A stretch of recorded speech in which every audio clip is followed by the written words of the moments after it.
Soy María García de Fleury. Carlos de Foucault nació en Francia, en Estrasburgo, el 15 de septiembre de 1858. Quedó huérfano y a Carlos y a su hermana los crió su abuelo. A los 14 años recibió su primera comunión y su confirmación. Carlos era un muchacho inteligente, estudiaba con facilidad, le gustaban mucho los libros, pero leía cualquier cosa y eso le hizo mucho daño. Poco a poco se fue alejando de la fe. Entró en la escuela militar y a los 2 años ya era oficial. Tenía 20 años cuando le tocó heredar la fortuna de su abuelo y se dedicó a buscar su placer en la comida y en las fiestas. Lo llamaban el gordo Foucault. En octubre de 1880, como militar, fue destinado a Argelia, pero por mantener una relación irregular con una mujer y rechazar los consejos de sus superiores, fue destituido de su puesto. En 1886 tuvo una profunda experiencia de conversión, porque la vida entre los seguidores del Islam le había hecho que pensar mucho. Él veía que los islámicos tomaban muy en serio su religión.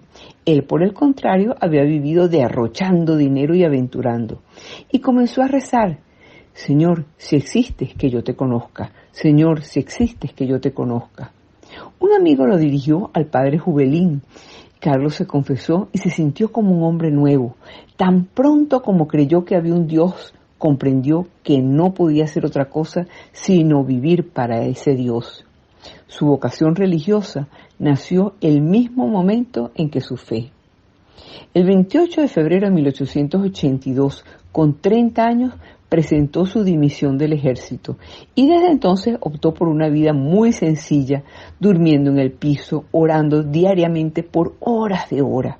Fue de peregrino a Tierra Santa durante 4 meses, caminó por los lugares de la vida de Cristo, encontró ahí su vocación: consagrarse totalmente a Dios, imitando a Jesús en una vida oculta y silenciosa. Pasó 7 años en la Trapa, primero en Nuestra Señora de las Nieves, luego en Akbés, en Siria. Después vivió solo en la oración y la adoración cerca de las hermanas Clarisas de Nazaret.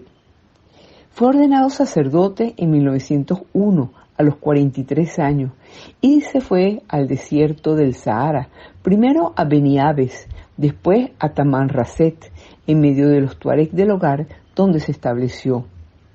A partir de enero de 1904 se dedicó por completo a la evangelización de la tribu nómada de los tuaregs. Tradujo los evangelios al lenguaje tuareg, tradujo poesía tuareg al francés, escribió varios libros sobre los tuaregs, en particular una gramática y un diccionario francés-tuareg, tuareg-francés. Los bereberes del desierto lo llamaban marabut. La guerra desgarraba Europa y habían comenzado a llegar al Sahara. El 1 de diciembre de 1916, a los 58 años, Carlos de Foucault murió por un disparo de fusil en medio de una revuelta antifrancesa de los bereberes del hogar. Carlos de Foucault vivió su cristianismo como un hermano de todos, empezando por los más pequeños. Su objetivo no era convertir a los demás, sino vivir el amor gratuito de Dios, poniendo en práctica el apostolado de la bondad. Por eso escribió: quiero acostumbrar a todos, cristianos, musulmanes, judíos, idólatras, a considerarme como su hermano, como el hermano universal. El 15 de mayo del 2022, el Papa Francisco canonizó a San Carlos de Foucault, quien buscó vivir la sencilla pureza del Evangelio, porque en el Evangelio está la verdad acerca de Dios, y con Dios siempre ganamos.